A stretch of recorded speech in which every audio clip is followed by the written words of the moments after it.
Good morning students. Last lecture के अंदर हमने atomic mass and molecular mass उसके और एवरेज एटॉमिक मास के बारे में डिस्कशन किया था। आज का जो हमारा टॉपिक है वो बहुत ही इम्पोर्टेंट टॉपिक है ये, बराबर किसके लिए? तो आपके नीट JEE की एग्ज़ाम के लिए, बराबर कि मोल कंसेप्ट याद करो। SI सिस्टम के अंदर भी मोल concept that means amount of substance, the unit of amount of substance is mole, बराबर वो आया था। तो आज हम लोग सीखेंगे कि मोल बनाया कैसे गया, क्यों बनाने की ज़रूरत पड़ी। तो सबसे पहले एक और चीज़ आपको बताना चाहूँगा कि हमने तरह तरह के यूनिट्स को बनाया हुआ है। फॉर एग्ज़ाम्पल, अगर आप बोलते हो कि एक डज़न बनाना, दैट मीन्स कितने बनाना हो गए? 12 बनाना। चलो आपने बोला एक डज़न बेंचेस, दैट मीन्स कितने बेंचेस हो गए? 12 बेंचेस हो गए। इसका मतलब क्या हुआ कि एक डज़न के साथ हमने क्या कंसेप्ट ले लिया कि जो भी चीज़ होगी वो कितनी होगी? 12 होगी। जो भी आप बेंचेस ले लो, फैन ले लो, बॉक्स ले लो, टेबल ले लो या पेन ले लो, पेंसिल ले लो, डज़न दैट मीन्स वो नंबर फिक्स हो जाएगा 12। ओके, वैसे ही अगर हम लोग एटम्स की बात कर रहे हैं, so the mass of atom is very very small and also mass volume of atom is also very small. So if we count the number of atoms, then the number is so big, then it will be very confusing and the calculation is also very difficult, बराबर। तो फिर उसके लिए क्या किया गया कि एक अलग से एक कंसेप्ट तैयार किया गया जिसको मोल कंसेप्ट बोला गया, और एक नंबर फिक्स कर दिया गया कि एक मोल है तो फिर इतना नंबर है। ओके, तो वो कहाँ से आया? तो एटॉमिक मास हमने कार्बन 12 के हिसाब से लिया था, तो यहाँ पे मोल भी कार्बन 12 के हिसाब से ही लिया है कि 1 mole is the amount of substance that contains as many particles or entities as there are atoms in exactly 12 gram of carbon 12 isotope. That means 12 ग्राम के अंदर जितने एटम्स होंगे, जितने पार्टिकल्स होंगे कार्बन के, उतना ही नंबर कितना होगा? 1 मोल का होगा, उतना ही नंबर 1 मोल का होगा। तो एक सिंपल सा एग्जांपल देता हूँ कि आपको नंबर्स फाइंड आउट करना है। We all know that atoms, कोई भी एलिमेंट लेते हैं, consist of same types of particles, whether it is a molecule, whether it is a atom. Okay, तो फिर कार्बन भी ले लेते हैं, तो carbon consist of same types of atoms, ऐसा हम लोग बोल सकते हैं। दैट मीन्स दोनों, अगर ये दोनों कार्बन के एटम लेते हैं हम लोग, तो दोनों का मास, वॉल्यूम, जो भी प्रॉपर्टी होगी वो क्या होगी? सेम होगी। ओके, इसका मतलब ये हुआ कि हमने टोटल मास उसका 12 ग्राम ले लिया है। अगर हमें एक कार्बन एटम का मास पता है तो हम उसके नंबर फाइंड आउट कर सकते हैं। फॉर एग्जांपल, चलो हम लोग ऐसा लेते हैं कि हमने 100 बॉक्स लिया है, सॉरी हम लोग ऐसा करते हैं कि टोटल एक बॉक्स जो है उसका मास है 10 ग्राम, ऐसा हम लोग एज्यूम करते हैं कि मास कितना है? 10 ग्राम है। ओके, और हमारे पास टोटल मास कितना हुआ है? 1000 ग्राम। ये है टोटल बॉक्स का मास, द मास ऑफ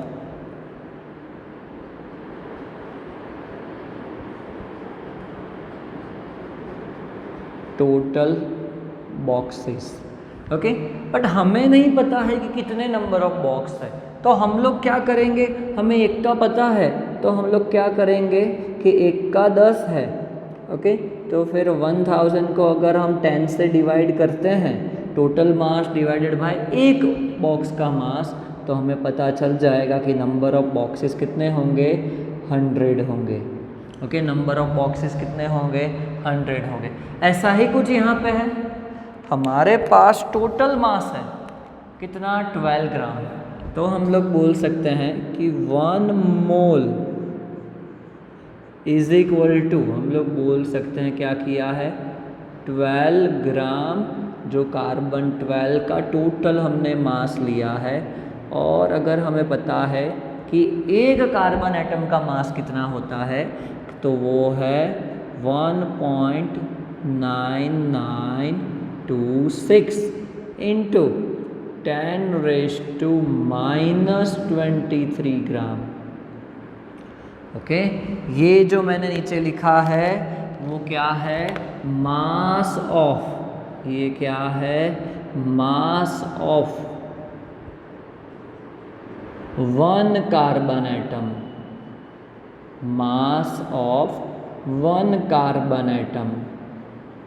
तो अगर हम 12 को इससे डिवाइड करते हैं तो हमें एक नंबर मिलता है, और वो नंबर है 6.022 इंटू 10⁻⁻23, 10⁻⁻23।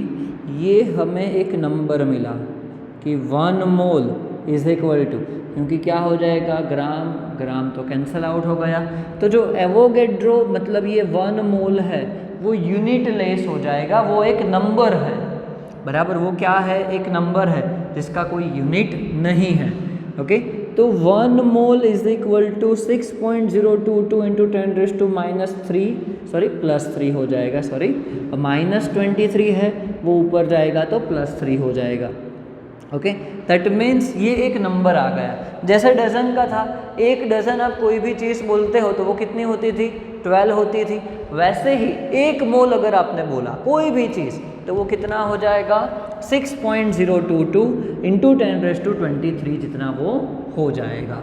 ओके, इसका मतलब ये हुआ, बराबर, कि कोई भी अगर हम लोग चीज़ लेते हैं कि फॉर एग्जाम्पल हमने लिया है 1 मोल H2O, that means 6.022 into 10⁻23 molecules of H2O, इतना ये हो जाएगा 6.022 इंटू 10⁻23 1 मोल, दैट मीन्स ये नंबर है, आपको याद रखना है, हमने ले लिया है 1 मोल NaCl, that means same 6.022 into 10⁻23 molecules of NaCl, बराबर, दैट मीन्स 1 मोल की वैल्यू क्या हो गई, 6.022 इंटू 10⁻23।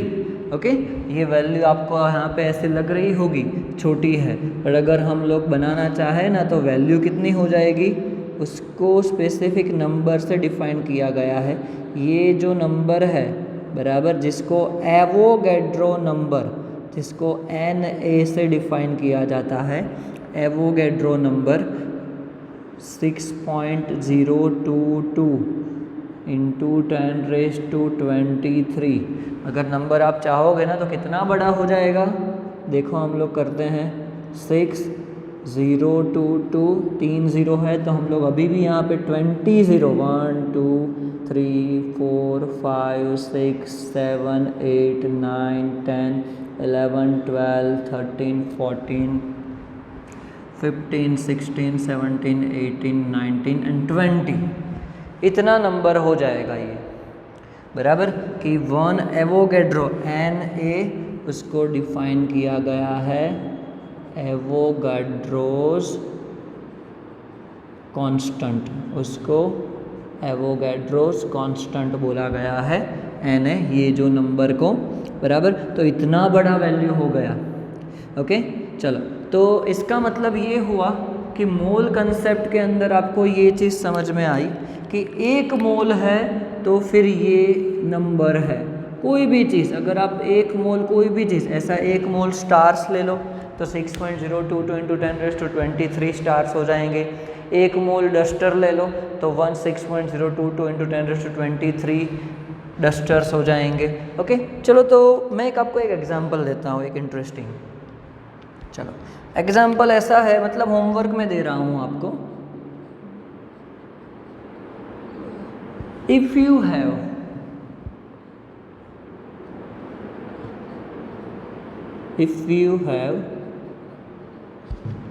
one mole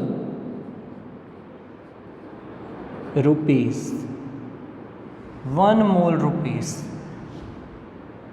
एंड ऐसा बोल देते हैं कि आप क्या करते हो, एक मोल रुपीज़ आपके पास है, बराबर, एंड आप उसके अलावा इसके साथ क्या करते हो कि आप हर सेकंड के पर सेकंड आप क्या करते हो कि 10 lakh rupees 10 lakh rupees waste करते हो, 10 लाख रुपीस वेस्ट करते हो। So how many years to waste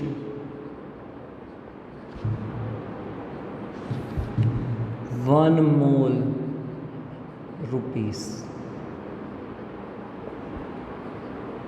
बराबर। इंटरेस्टिंग आंसर भी मिलेगा, देखना कि कितने ईयर्स हो जाएंगे उसको वेस्ट करते करते, बराबर। आपके पास 1 मोल रुपीज़ है, बराबर। आप पर second 10 lakh rupees 1 million rupees आप क्या करते हो, खर्च कर वेस्ट कर देते हो, ऐसा बोल देते हैं। तो how many years to waste 1 mole rupees. Okay, ये आंसर मुझे चाहिए। बाकी इतनी जो थियरी है बहुत ही सिंपल थियरी है, आपको बेसिकली याद रखना है कि 1 mole is equal to 6.022 × 10⁻23 number होता है। ओके, नेक्स्ट हम लोग इसी के अंदर मोलर मास को कनेक्ट करेंगे मोल से, बट ये चीज़ पहले हो जानी चाहिए, ठीक है। चलो नेक्स्ट हम लोग आगे मोलर मास के बारे में डिस्कशन करेंगे।